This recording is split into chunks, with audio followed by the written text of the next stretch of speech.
10 লক্ষ বার পাখি তুলে জন্ম হয়েছে আমাদের। কখনো কাক হলাম, কখনো বাবুই হলাম, কখনো চড়াই হলাম, কখনো ময়না হলাম। আর যেদিন আমি ময়ূর কুলে জন্ম নিলাম, আর ময়ূর হয়ে যেদিন গোবিন্দ সবাই লাগলাম, আমি 10 লক্ষ জন্ম থেকে মুক্তি পেলাম। 40 আর 10 50, বাকি রইল 30 লক্ষ। কি রূপে জন্ম নিলাম? পশুকুলে। বাবারা দাদুরা বলতেন যে মানব জন্মের আগে জন্মটা পশুকুলে হয়েছে, মানে গরুকুলে জন্ম হয়েছে।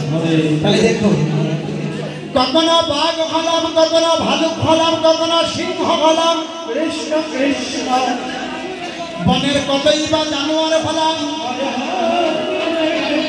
আর যেদিন আমি গরুকুলে জন্ম নিলাম, আমার স্তনদুগ্ধ যেদিন গোবিন্দ সবাই লাগলো, আমি 30 লক্ষ জন্ম থেকে ব্রহ্মানন্দে বাবু তুলে নিতাই গরু হরি বলে হরি বলে আমি মুক্তি পেলাম।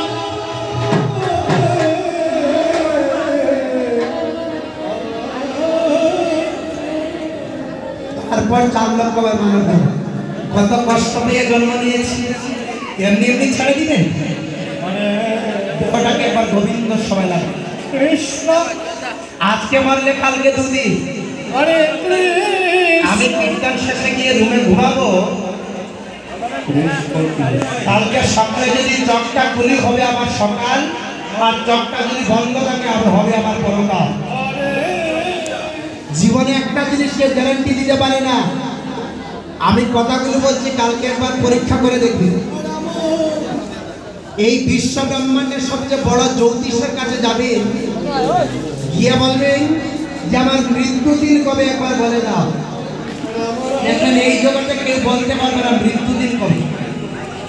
এটা ভগবানের কাছে রাখলেন, বাকি সব কিছু জগতে দিলেন।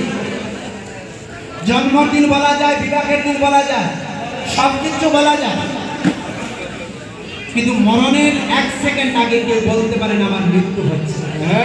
এটা ভগবানের তাহলে ভেবে দেখুন,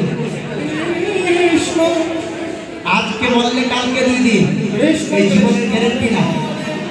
কিসের অভিমান, কিসের অহংকার? আজকে কি সুন্দর বললেন দেখুন, যাদের যাদের অহংকার আসবে আমি ওনাদেরকে বলবো, যদি মনের মধ্যে কোনোদিন অহংকার আসে তাহলে একবার শ্মশান ঘাট চক্কর দিয়ে আসবেন সকালবেলা। যদি মনে অহংকার আসে যে আমি কোটি টাকার মালিক, আমি কোটিপতি, তাহলে সকালবেলা হাঁটতে হাঁটতে শ্মশান ঘাটে যাবে, শ্মশান ঘাটটা পরিক্রমা করে আসবে, দেখবেন অহংকার চূর্ণ হয়ে যাবে। আজকে কি সুন্দর বললেন, কৃষ্ণ কৃষ্ণ হরে হরে হরে রাম হরে রাম রাম